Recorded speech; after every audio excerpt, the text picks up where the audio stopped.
That's right. Thank you so much. Hello, everyone. Well, good morning if you're in the Philippines or in most parts of Southeast Asia. I guess good afternoon and good evening if you're watching this session from different parts of the world, because we do have people watching from Europe, from the Americas as well. So hello and welcome to all of you. That's right, I'm David Celdran, and I'll be your moderator for this particular session. And just as a disclaimer, unlike the other moderators, I'm not a medical professional, I'm not a doctor, not even an IT professional, because we're going to be talking a bit about digital technology. What I am really is just a very curious person and someone who's deeply connected to those who have either survived or are still struggling with breast cancer. So yes, I'm really, truly curious about these breakthroughs in medical research and digital applications that help address and improve the treatment and prevention of breast cancer. That's right. So, although today we're expecting a rather gloomy and stormy day because of an incoming typhoon, at least into the Philippines, I can assure all of you who are watching that we are going to have a day that's full of hope and full of optimism. And why do I say that? Well, it's simple. That's because, digital technology and information technology never ceases to amaze us. So today we are going to talk to two very young and, very talented gentlemen who will be discussing how big data, how machine learning, and artificial intelligence is helping improve and democratize access to breast cancer screening, breast cancer monitoring, breast cancer prevention, indeed, and treatment. So I guess that's really good news, right? So in a day like this is at least one thing that we can really be hopeful about. So I can't wait for you to meet these two gentlemen. So let me just quickly introduce who they are. That's right, joining us live and online all the way from the West Coast of the United States, we have Dr. Adam Yala together with Dr. Kingsley Ndoh. Now, both are here to talk to us about advanced technologies and artificial intelligence in healthcare. Indeed, AI is making it possible. So let's start with our first presentation. Let me just introduce Dr. Adam properly. Dr. Adam Yala started his academic career at MIT in 2012 as an undergraduate before eventually beginning his PhD at CSAL. Now, his research interests lie in the intersection of machine learning and oncology. Interesting, right? Now, his mammography tools have been deployed at several health systems and have been used to interpret over 100,000 mammograms already. He's a recipient of a Best Paper Award at EMNLP, an NSF Fellowship, and an MIT EECS Fellowship as well. Truly impressive credentials, and I'm sure you'll be even more impressed with his presentation today. So ladies and gentlemen, friends, let's all listen to Dr. Adam Yala. Hello, Dr. Adam. Hi, can you hear me okay? Yep, I can hear you loud and clear. Please go ahead. We're all ears. Thank you all so much for having me. So today I'm going to be telling you a little bit about what AI can do for breast cancer screening and to help advance early detection. And this was a key focus of mine throughout my PhD at MIT. So the key observation driving a lot of my research interests is that we know for multiple disease systems like breast cancer, but also multiple others like lung cancer, the early detection can make a massive difference in patient outcomes. As shown here in these bar plots, it can mean better overall survival, but also less intense treatment regimens, potentially smaller surgeries, or avoiding more intensive chemotherapy. So for both improving overall outcomes and lowering morbidities, we have a key imperative to improve early detection.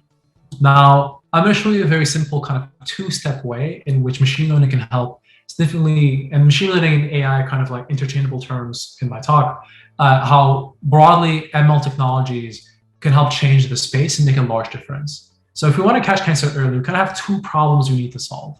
The first one is understanding, well, who's going to get cancer in the near future? So it's kind of, in the literature, known as the problem of predicting cancer risk. So it's understanding who is likely to develop cancer in the near future. And then the second problem is, well, what should we do about it? How do we effectively create strategies and guidelines so that we catch cancer at the earliest stages possible? We have the best possible treatment pathways. So both of these problems are actually going to be ones we're going to address as an AI problem. And I'm going to be talking about each of them in turn.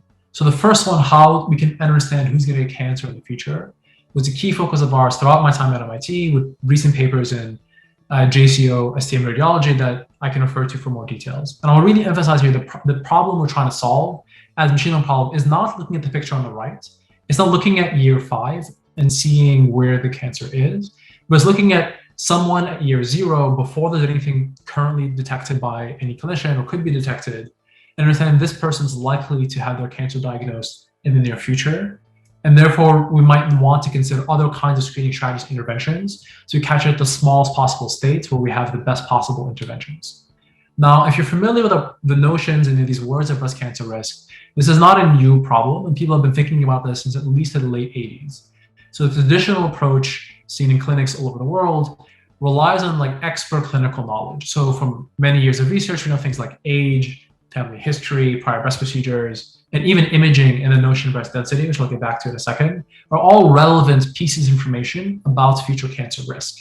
And the way we normally use images in this kind of clinical calculator domain is by summarizing them into like a human-defined biomarker. You know, is it fatty, scattered, heterogeneous, dense, or homogeneous? This 4 categorization system, and putting it all into a model.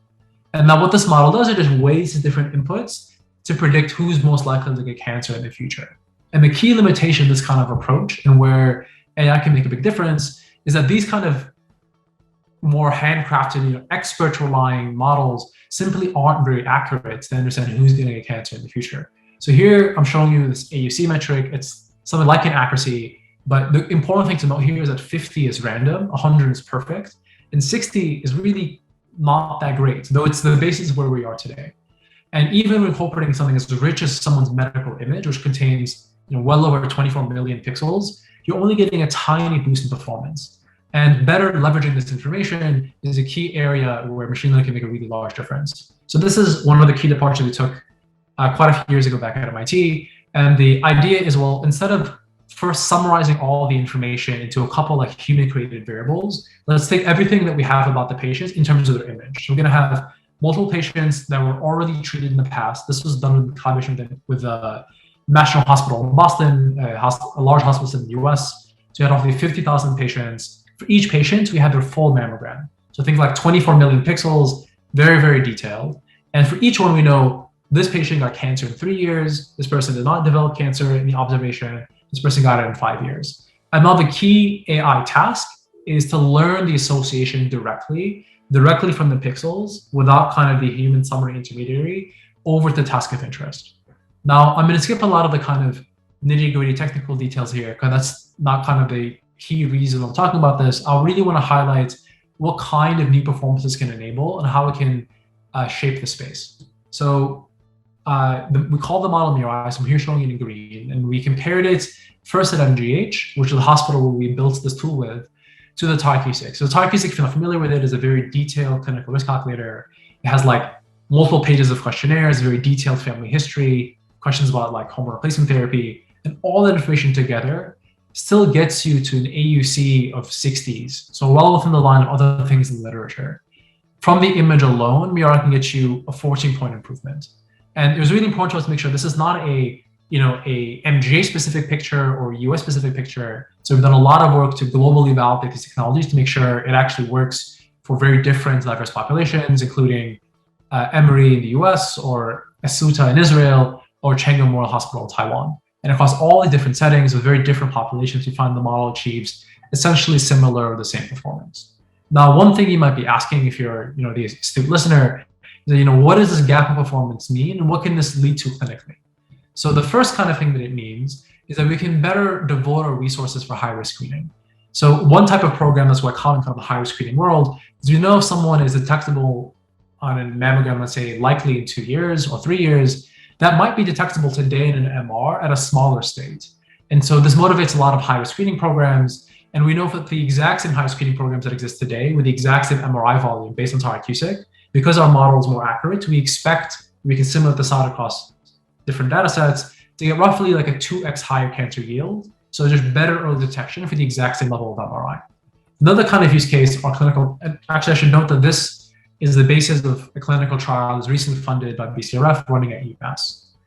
Another use case that we've already explored, both with our colleagues at MGH more, and all those new trials being launched with new partners, is understanding who to prioritize for callback for screening. So as part of COVID, many centers that I worked with kind of stopped screening altogether, creating large backlogs of patients. And one way we understood how to prioritize a callback first to minimize the harms related detection was via using these kind of tools. And I also want to emphasize that there's actually many other types of use cases available, and we're partnering with centers from all over the world to better understand what's the best way to use technologies to advance care. And there's really a lot of room for clinical creativity here.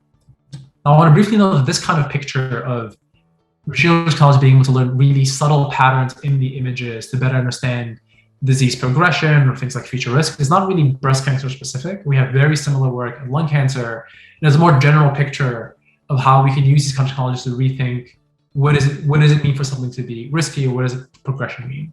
So that's kind of the first part of the talk, to understanding, well, how can we better predict cancer risk in the future? The second part, which I think is not commonly thought of as an AI problem, is, well, how can we rethink of our screening guidelines altogether? So this is going to be the focus of this kind of next few minutes. We're going to be talking about how we can actually create new kinds of screening guidelines, not as a human-defined process, but actually as a machine learning problem in itself. And this is the focus of our recent Nature Medicine paper. So to kind of set the stage of like what we're trying to do here, for the most part, most guidelines, at least in the US, kind of have the same shape for very different patients, like the one here schematically in blue, green, and orange, with very different mammograms and therefore very different risk profiles. We're recommending the exact same pathway. Come back at year 0, year 1, year 2, etc. Now, the trouble with this approach is that for the exact same screening pathway, you can have very, very different outcomes. The patient in blue could have had a later stage disease or something very aggressive at year 2, whereas the patient in green could have had nothing at all, just the anxieties around screening. The patient in yellow could have had multiple, or maybe one, unnecessary biopsy and a lot of harm through screening. And so this really highlights that multiple simultaneous challenges facing screening today. While on one hand, we know there's too much late detection, and if we improve early detection processes, we can make a big difference for a lot of patients. At the same time, we also know that there's over-screening, and for many people, screening causes harm, and we have a large call to action, and justifiably so, to reduce screening where it's not needed. And because different populations have different age of onset cancer distributions, our current kind of one-size-fits-all guideline approaches are actually underpin health disparities, and we have yet another reason why we need to understand how to personalize screening. So the overall objective we want to get to, and like the striving goal for the community in the space, is how do we actually tailor the screening regime to the patient need? So someone like the patient in blue who's likely to develop cancer can be offered the most sensitive pathway, so it's called the smallest stage, whereas someone like the patient in green or in orange that's less risky, going to have less frequent screening and therefore less risk of over-treatment that's better tailored to the actual need. So the way we're going to do this is, instead of thinking about maybe annual or biannual, we're actually going to cast a problem of how to screen as a machine learning problem. So we're going to build a neural network, so this AI model looks at someone's risk and directly predicts when they should come back. And this is optimized directly to kind of balance early detection and over-screening harms. And the way we can do this as a machine learning problem is by actually simulating patient trajectories directly. So when we have a retrospective data set of longitudinal data, people screened over many, many years, we can look at how they were screened, when they were diagnosed, and we can simulate how different policies are done in hindsight. And then what we can do is we can build counterfactual models, so models that can look at how people were screened, what we'd rather have done, and with the power of hindsight, we can evaluate, well, what was the cost of this policy, which is kind of proportional to screening harms. I'm showing something very simple, but the idea is more general. What's anticipated benefit? We can do this for patients that develop cancer in the retrospective data, ones that don't. So you see here, you see the benefit is 0, but the cost is 2. And then we can optimize this machine learning model to give us the best screening policy on longitudinal retrospective data across the entire population. And we can actually do this across all possible trade-offs at the same time. And in the end, what it means, here I'm showing you a plot from one of our tests at MGH, so we can offer a continuum of different possible screening strategies, where depending on the preference, how we want to allocate screening, regardless of how much screening we're doing, we can do better than one-size-fits-all screening. So here you see, if you to match the early detection benefit of annual screening, we could reduce screening by about 25%, whereas for the same as 1 year on average, we could get roughly 3 more months of early detection on average. And this kind of ability to test how these new kinds of AI-driven guidelines perform on real populations is also a pathway to deployment. And so this is something we're actually currently partnering with another clinical center to understand on their retrospective data to help design new prospective trials. So to summarize this bit, it's kind of a deep dive in one specific type of technology of AI in cancer. What I've shown you here is on the understanding of who's going to get it in the future so that we can better tailor our resources. By leveraging really rich technologies, we can learn association from the richest possible signal and discover new things. And once we have these really accurate risk tools, we can use them as the basis to design new kinds of guidelines to better sift through the uncertain, complicated world of, given a bunch of complex numbers, how we best leverage them to get us the best possible screening. Now, stepping back for a bit, I want to briefly mention the broader opportunities in AI and cancer. So one thing you might have heard about already, and there's a lot of work, especially in the past, that have been focused, is using things like AI to automate tasks humans can't do. So let's look at a pathology slide. Let's try to automate detection. And this can be very valuable because if you automate routine and kind of currently challenging clinical tasks, you can make them cheaper, you can make them more widely available, more consistent. So there's a lot of work focused in this area. What I've shown you today, and where most of the field is trying to move to, is leveraging AI to automating tasks that humans cannot do. So understanding future risk is something that humans are very bad at in general. Designing dynamic screening guidelines is very hard for humans to do. Designing drugs is very hard for humans to do in general. It takes a very long time. And so for many of these kind of problems where the discovery is very hard, understanding how to combine complex data to get something of interest working is very hard and currently outside of our grasp. This is something where machine learning-based technologies and more broadly AI can make a really big difference, and where I'm spending a lot of my efforts as a new professor focusing on. So with this, I want to thank the many collaborators all over the world that make this work possible, and the best of dogs shown here in the center, my dog Arya. And I'm happy to take questions at this stage, or we can loop to the next talk where we'll discuss after.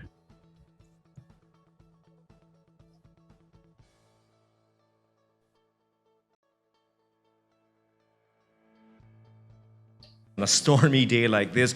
And that's exactly the good news we want to hear, right? I mean, just taking it from that presentation, what I understand is this is an AI program that not only predicts breast cancer earlier than usual, it also eliminates the need for constant screening for breast cancer. I think that's good news. And it's not science fiction. This is an AI program that's already being used and already shown to be accurate and effective. Now, this is good news, not just for cancer patients, of course, or potential cancer patients. Hopefully it never gets there. It's also good news for doctors. It's good news for health workers. And when you think about it from a larger perspective, it's also good news for national health systems or national healthcare systems. And I think that's a perfect segue to our next presenter, who has brought this program, this technology, these applications, not just to where they are, which would be the high-income nations, but more importantly to countries or parts of the world where healthcare is not as accessible. So I'm really honored to introduce our next presenter. And we have Dr. Kingsley Ndoh. Dr. Kingsley is a clinical assistant professor of global health at the University of Washington and a co-founder of Hurone AI. This is a digital health startup that is focused on bridging the gaps of cancer care and improving outcomes through AI-enabled personalized cancer prevention and early diagnosis, patient management and navigation, and tele-oncology in underserved regions such as Rwanda and hopefully soon in the Philippines. He also consults for the Ondo state government in Nigeria on their cancer control program. He led the first ever access agreement for affordable cancer medicines between the Nigerian government and leading pharmaceutical companies in his role at BioVentures for Global Health. He was named Union for International Cancer Control Young Leader in 2019. He is a member of the Technical Working Committee of WHO's Global Breast Cancer Initiative, lots of credentials, an affiliate member of the Vaccines and Infectious Disease Division at the Fred Hutchinson Cancer Research Center. He also received his MD from the University of Jaws and MPH in Global Health from the University of Washington, where he currently is. Good evening. I know it's Saturday night in the West Coast in the US. Dr. Kingsley, hello.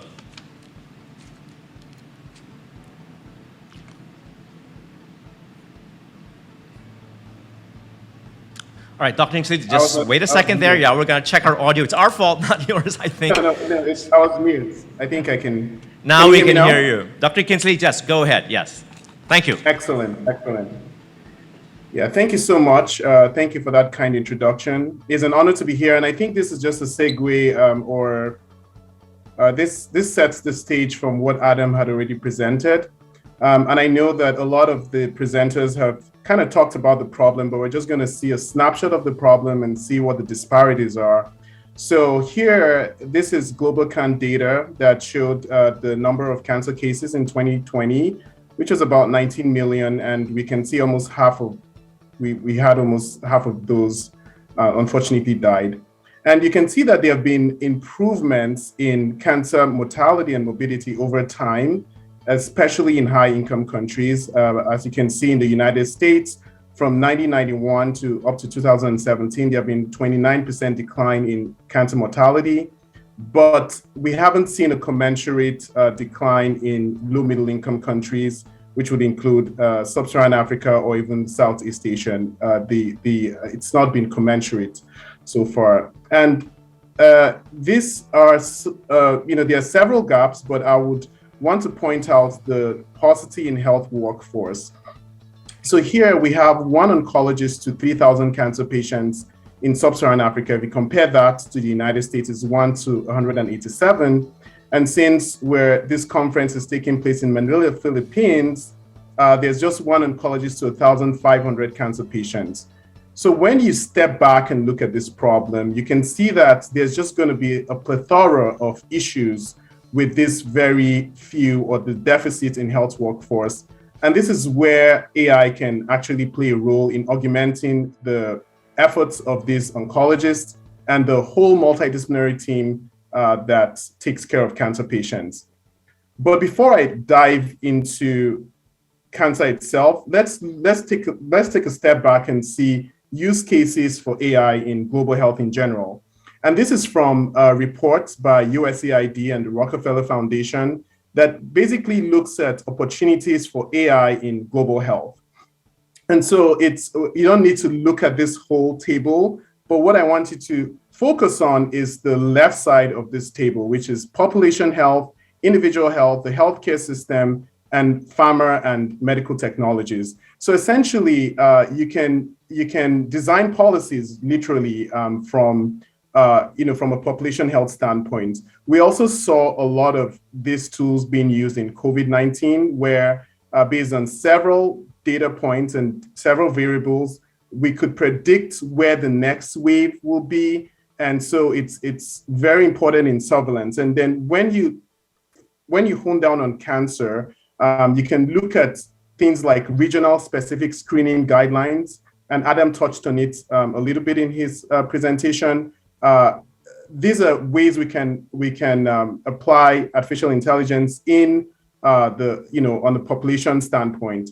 Then on the individual health standpoint, based on several variables, an AI can predict the kind of behavioral change you might want to do for optimal health, depending on what the desired outcome could be. We could look at the healthcare systems. We've talked about like optimizing workflow, looking at things that AI can automate that humans can't do really well. And we've also seen examples in drug discovery, in biopharmaceuticals. So these are just basically a step back and looking at how artificial intelligence can be applied in global health in general. And when we come down to cancer, there are some countries, we just touched on the numbers on oncologists, but we know that in cancer care is a multidisciplinary field, and we have pathologists, we have radiologists, and we have the whole healthcare team. And when you've honed down on diagnosis, the pathologists and the radiologists are critically important, but there are many countries that have very few of these. There are some countries, for example, in Sub-Saharan Africa, that only have 3 pathologists. So just imagine if the population of that country is 100 million, they're going to be looking at several slides that might not be cancer. They're just looking at a plethora of slides. And obviously, with this sort of workflow, there's bound to be diagnostic inaccuracies. And so in a limited resource setting, an AI can help to augment the efforts of these pathologists and even serve as a second opinion sort of review. These pathologists or radiologists do not have the luxury of having multidisciplinary team in the room and debating on a patient's case. So this is a very good use case for AI because that can potentially significantly reduce misdiagnosis. We have also things like, clinical decision making, augmenting clinical decision making for physicians, personalized prevention and early detection, as Adam had pointed out in his presentation, and obviously patient-reported outcomes and patient support during treatment. So these are a few ways we can focus AI on cancer care. Obviously, there are many ways, including, like I said previously, population health, population screen, and even designing policies around that. And what are the expected outcomes for widespread usage? If we can leverage AI to optimize healthcare or the healthcare system in general, we can save tremendous amounts of money. And we can close the disparities, because we know that cancer already is one of the most expensive diseases to manage. And so where we can plug the loopholes of cost, that would be great for the patients, it'd be great for the healthcare system. Obviously, it's going to help to increase, one of the outcomes you're looking at is to increase diagnostic accuracy and time efficiency for the health workforce. And ultimately, we want to improve outcomes. But obviously, in a resource-constrained setting, there are several challenges. First, for AI to work, we need data and large amounts of data.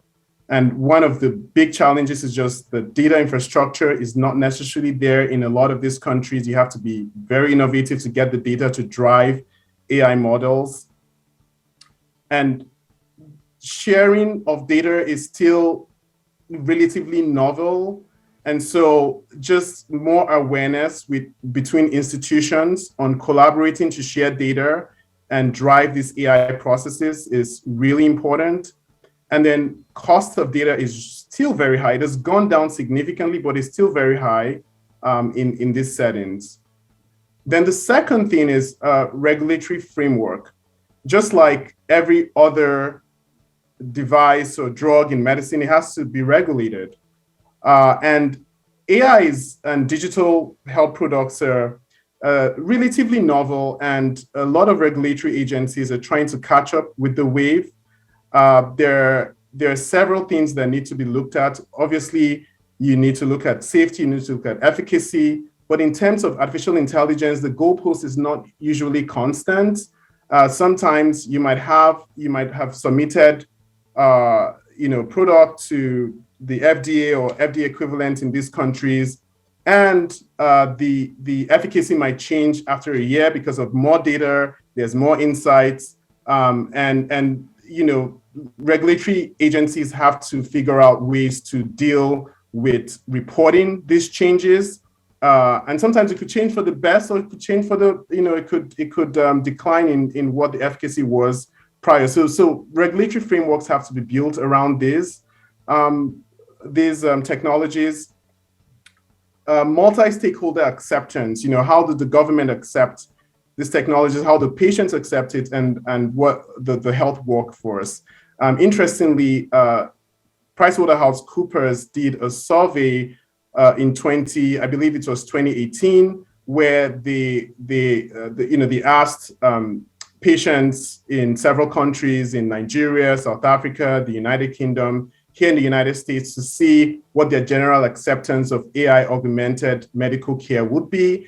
And interestingly, it was low in high income countries. It was about 46% in the UK, and here in the US it was about 48%. But in places like Nigeria, India, and South Africa, it was way over 85%. And so it shows you that there is a need, because obviously when you have access to a lot of doctors, you don't want to have like a machine basically making decisions with your doctors. But when you have a situation where there are very few doctors, people will tend to, at least from this survey, and that's sort of pure behind it, people will tend to want to accept something that would augment their healthcare. And so we already have like a positive sign that people are willing to accept it, but we need to do more education and more awareness to all the stakeholders, from the healthcare workforce to patients and to governments, in sort of accepting that this could augment the healthcare system and improve health outcomes.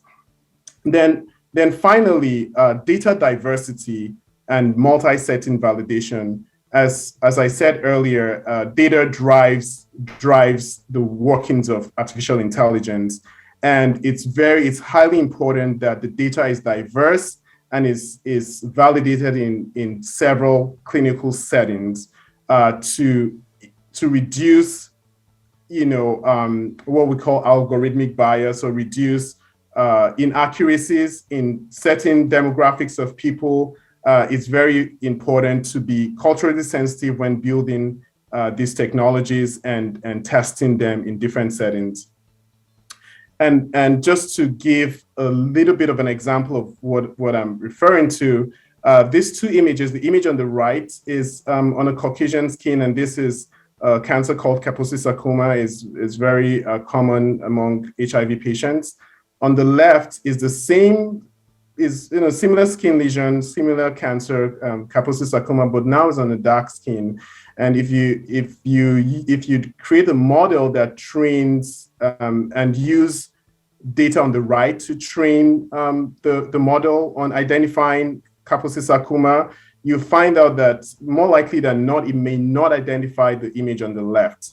But if the data is more diverse, then the accuracy of that model will be much higher. So it's very important that we diversify data, and that's why it's important to carry out artificial intelligence research in limited resource settings, because a lot of times it might be difficult to just transfer these technologies if they are built outside those settings, or if they're never validated in those settings. And this is another example, even from a genetic standpoint. Like this study, basically they were looking at why African-American women were not compliant to a certain cancer chemotherapy, the taxanes. And what was found was that they had lower compliance compared to their Caucasian counterparts because they had more frequent side effects from these taxanes compared to Caucasian. So it's very important. Patient-reported outcome data is very, very important, and diversifying it is very important if you want to have an AI say predict who's going to have what's the best treatment for this patient that would have the least side effects. Having data diversity in those training models is very, very important. And then possible solutions is, funding data, developing data governance and regulation around these products. Even if, say, a country do not have, applications for approval for digital products, it's good to have that in hand, because when it's inevitable that those would come to the regulatory agencies, and they have to be ready. And obviously training the personnel that is going to be reviewing a lot of these applications in these countries. And then more importantly, having population-based cancer registries, that is hugely important to drive artificial intelligence, to drive policies, to drive everything. A lot of times we have just data from hospital-based registries that are modeled for countries, and that's the best we have, but it can be better. So governments need to fund population-based cancer registries to really understand the epidemiology in their countries. And then I cannot overemphasize collaborations and partnerships, especially between academic and research institutions, government and private companies, because there has to be constant research and development around this area, constant validation, and these three entities and more in collaborations and partnerships are hugely important. Even having the required amounts of data to get the kind of power you need cross-academic collaborations within the country and outside these countries. And then there should be funding opportunities and grants to develop capacity for data science and artificial intelligence.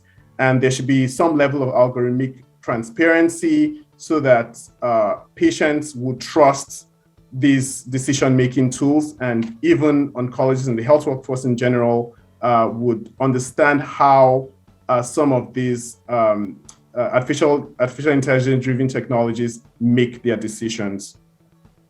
And thank you. I'll be very glad to answer questions, and it's been an honor. Thank you so much.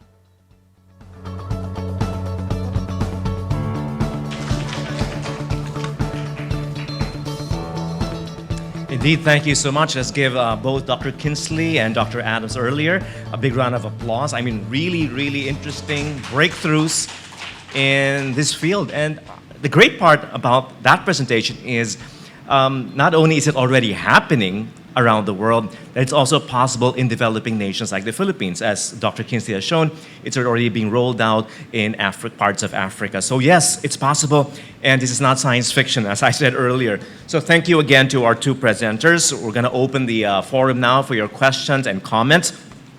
I already have one that came in, but we'd like to remind everyone that we have the chat box with the Q&A tab on your screens, if you're at home, of course, and if you're live, you can feel free to ask questions over here, right on the floor. So let's bring back Dr. Adam and Dr. Kingsley on screen, because I think we have a few questions already. And thank you so much to Cara Alikpala and David Celdran for inviting me here, giving me the difficult task of trying to break down all these very technical terms and all sorts of jargon. It's going to be difficult, but it's going to be exciting as well. So we're trying to simplify it as possible. And Dr. Adam, or perhaps Dr. Kingsley, just to simplify things, as we have cancer patients who are watching right now, or those who are really just curious, not doctors, not IT professionals, just simplify it just a bit and quickly, and visualize it for us. So how does it begin? I mean, from screening to getting results, and what can they expect if indeed this is already rolled out in a country like ours, for example? Dr. Adam or Dr. Kingsley? So there are many different types of technologies possible that can impact all parts of the screening process. Think about, let's go through the pipeline screening process, and I'll kind of walk through the different kinds of tools that we're considering, the ones that already exist and the ones we're developing. The first step is, who is getting screened in the first place? What age did we start getting screened? How did this get scheduled? When was the last time they were screened? This process itself is like the screening guideline. And that is something that AI can help shape to make sure everyone's caught as early as possible. There's no disparities, some people getting screened later didn't make sense for them. That's like step one. Then you actually get the screening, right? And there's a question, how was that read? In low resource settings, or broadly, like there's opportunities for AI to help with that screening process, either via as a second reader, or some assistance or partial automation. There's lots of kind of technologies focused on this part of the problem. Let's say, great, nothing to see here, come back next time, you go back to the guideline technology. That's one pathway. If there's a cancer diagnosis, then understanding who to biopsy, how to read this pathology slide, to understand what mutations might be present. There's lots of AI technologies in that, all the way through to understanding who might respond to different kinds of treatments. So through this entire pathway and understanding like the tricky tasks of understanding how should be running the screening process as a whole, and how do we actually run that process when someone is in the clinic, is many different areas where AI can make a difference. Dr. Kingsley, can you visualize this process for us in, let's say, Rwanda, I believe, or in Nigeria, where this is being rolled out, where there are very different conditions from, let's say, North America? Yeah, so one very good example I like to give is Chadwick Boseman. I don't know if you've heard of him, or he was a popular yes. Hollywood, yeah. And unfortunately, he passed on. But Chadwick was diagnosed with colorectal cancer at 39, and he unfortunately passed on at 44. Now, that's one data point, but when you look at it from a broad sense, the median age of diagnosis for colorectal cancer in the United States is 68 years.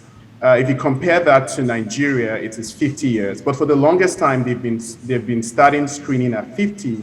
In the US, the guidelines is to do a colonoscopy at 50, but it was reviewed to 45 years in, I think it was 2019. So you can see that it's very important to sort of look at the demographic specific data point. Things that go into screening guidelines will include cost effectiveness, what will be the rate of overdiagnosis, all those things.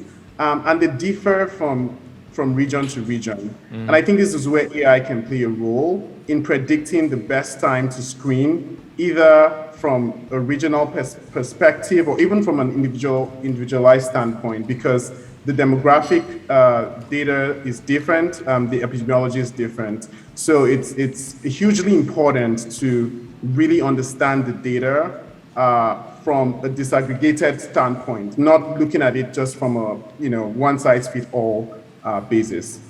All right. Thank you so much. Let's move on to add to that. Yes, Dr. Adam, go ahead. I just want to briefly echo on this. Like it's clear, we already know that at the very least, demographics makes a massive difference on how it should be influencing the guidelines. There is, exactly as you already mentioning, there's an opportunity to go all the way to individual levels. One thing we're working on now is looking at integrating all the available information prior in the AHR to understand when should we start screening at all.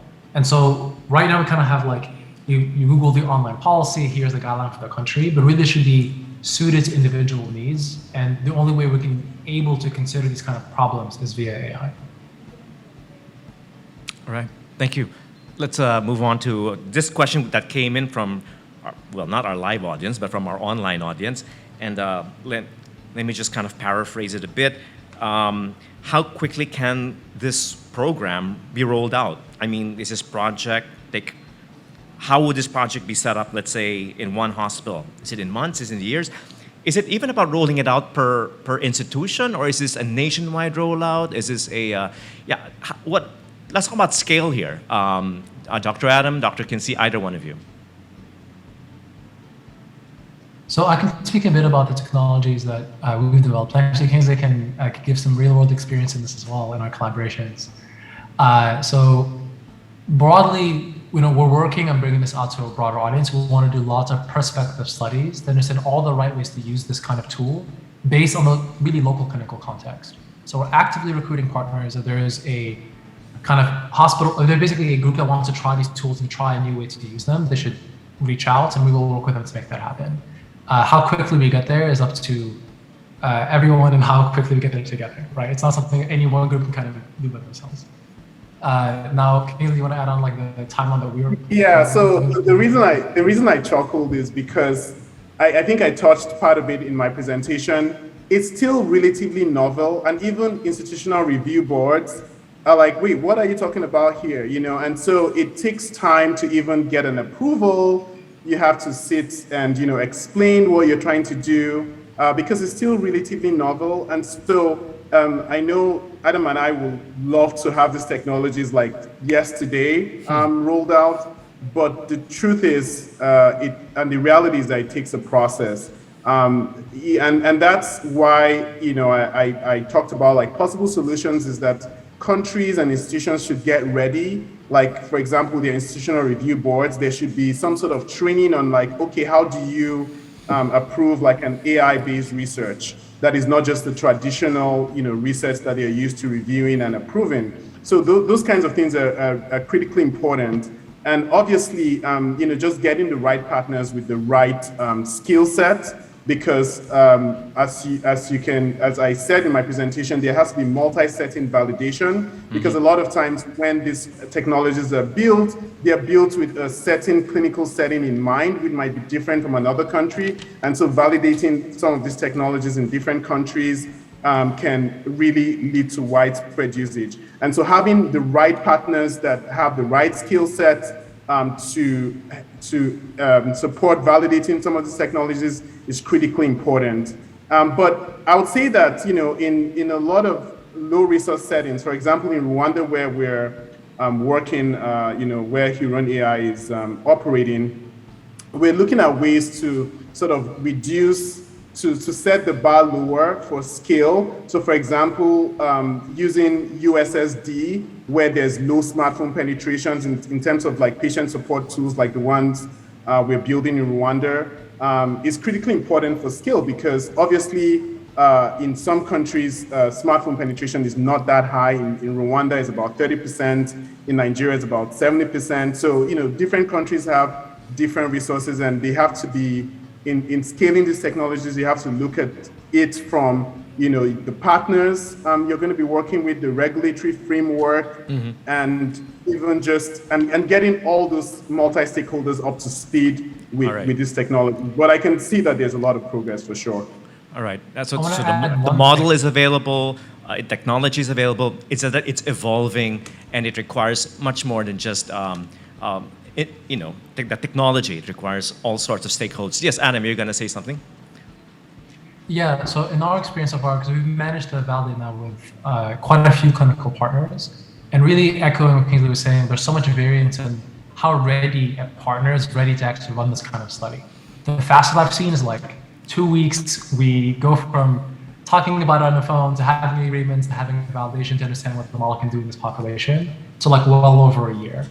And so it really, a lot comes down to how prepared is the institution to be able to access its own data, to be able to study these questions. And there's a lot of value in becoming capable to deploy and use these things because they're available. All right. So we're down to our last 5 minutes, and I mean, I'm really excited. A lot of questions actually, even on the floor. I mean, you guys are like, have really, I think, triggered something a lot of us here. Mimi has a question from the floor? Yes. Can we have a microphone for Mimi or? My question is, this is not a new, like what you will do is you will upload PET scans to the cloud and then this can be analyzed by your algorithm or by your AI? Is it something like that, or the X-ray can just be uploaded, or does it involve new machines that can look at the mammogram? Or so it's supposed to be like it's going to be compared to a big data, right? I mean, to data that you have more data, you have millions of data, whereas the oncologist or the pathologist or the radiologist in the Philippines, for instance, would only have access to his experience. It's maybe like 300 patients or 500 patients. Am I correct? Yeah, Kingsley, so Adam, how does it work? Yeah. Yeah, so the exact model I showed you, like Mirai, the breast cancer risk model, looks at just at the mammogram as is regularly collected, right? So like you go get screened, you get a mammogram. We don't have like a website. We partner with the clinical site. That would they install the model there, so the data never leaves the private environment. Mammogram goes there, they get back a risk prediction. So it doesn't require new kinds of machines, or it's installable wherever mammograms are otherwise taken. Now, there are opportunities, my model does what models can do in general, but there are opportunities to create new kinds of sensing based on AI. There's lots of, we're just scratching the surface here. Okay. But what we showed you today in depth was stuff that looks at just existing images that already exist. Okay, so the existing screening would be fine. For now, that's what we're working with, the mammograms that are captured in the clinics. So, but in future, special screening equipment would be possible to increase accuracy in prediction. Yes, you have a follow-up question, Mimi? Yeah, so basically, I think, for instance, if you upload PET CT scans, normally a doctor has to sign, a radiologist to sign for it. So if so hopefully there will be policies that will be changed that will not require the signature already of a physician. Just the AI will have a certification that is already a PhD in reading PET CT scans. I guess what Mimi is trying to imply is to simplify and make it more affordable and quicker. Is that already happening, or does it still require the same professionals to sign off on those screens, on those scans rather? Well, in this case, what we're looking at, so cancer risk models are already calculators that someone is running. So in a way, this is a very similar realm. And it's not like it's replacing what the radiologist would do, it's supplementing it in a new way. The others look at, is there going to be cancer today to manage the current exam, whereas what the model is really managing a guideline when to come back and what other imaging must be taken. And so this is something that are fully complementary, not against each other. Mm-hmm. Now, there's definitely different challenges in each clinical setting where one deploys. We haven't gone through the local challenges in the Philippines yet, but we would, if someone there would like to collaborate, then, we're here. And so, but that's smoothing the guidelines, the regulations, and making sure these tools go through the right pathway to make sure we all trust them and things are safe is all an important part of the process to go from new technologies to impact. All right, we're running out of time. In very interesting discussion. So let me just kind of like put a lot of these questions together in a single question, because like this one is talking about what's the minimum number of people needed to start or run such an endeavor. Obviously, a lot of people excited about this and want to get it done immediately. And how much would an investment require? Dr. Kingsley? Yeah, so the initial investment is where the challenge is, because if you're doing, you have to do a lot of validation, the training that goes with the models can be pretty much expensive because you're going to be having, to use large data space. But once you have had the validation and you've kind of shown data on efficacy and safety and it's approved, obviously the cost goes significantly lower. And then if you do like a cost-effective analysis on like what was my initial investment in setting this whole process up versus over time, the time it is going to save physicians, the increase in diagnostic accuracy and what that does like over time, you'd see that it will significantly reduce the cost of healthcare, for sure. And we feel that these tools would be one very critically important tool in the bucket of improving health equity. Right, let me just especially ask, with cancer that is already very expensive. Right, let me throw in this question as well, because we have a lot of doctors who are also listening in right now. And usually when you say AI, usually it displaces the workforce, the traditional workforce. But explain to us clearly and specifically, this does not replace the oncologist, right? This does not replace the doctors. But it does in a way somehow. There's an evolution that's happening as well with the way doctors function. So give us a glimpse of what these changes may be, if any, between hospitals, doctors, and their patients. Yeah. Yeah. Let me give you a very good use case in a typical resource-constrained setting. Let's assume you have this large hospital with huge, patient inflow, and you only have one radiologist. If you have an AI system that suggests or predicts what that uses computer vision to predict what the diagnosis might be, and then you have a radiologist also making a diagnosis. That radiologist does not have any infrastructure for QA. In high resource settings like the United States, there are going to be discussions about with residents, with fellows, discussing a case. But in the case in a limited resource setting, they might not have that luxury, and an AI might just be that one QA tool that radiologists have. And so I don't see it as displacing the role of a physician. Rather, it's going to augment that role. And at the end of the day, the most important variable in all this is the patient. If you have a tool that can increase the diagnostic accuracy for, say, a pathologist or radiologist, that is going to have direct outcomes to patients. So I don't think at all that is going to displace physicians, but it's going to augment their work and at the very tail end of it, improve patient outcomes. And I know, Adam, you want to add to that. Dr. Adam, just in closing, similar question. Walk us through quickly what is happening right now, because change is inevitable. And as much as there might be some reluctance at this point, might be some skepticism about the role of AI, it's inevitable. What can we expect in the near future? So one thing I want to know is that medicine is full of making very hard, tricky decisions with really complex information and trying to summarize it to understand, given all we know about a patient, what should we do next to give us the best possible odds of success?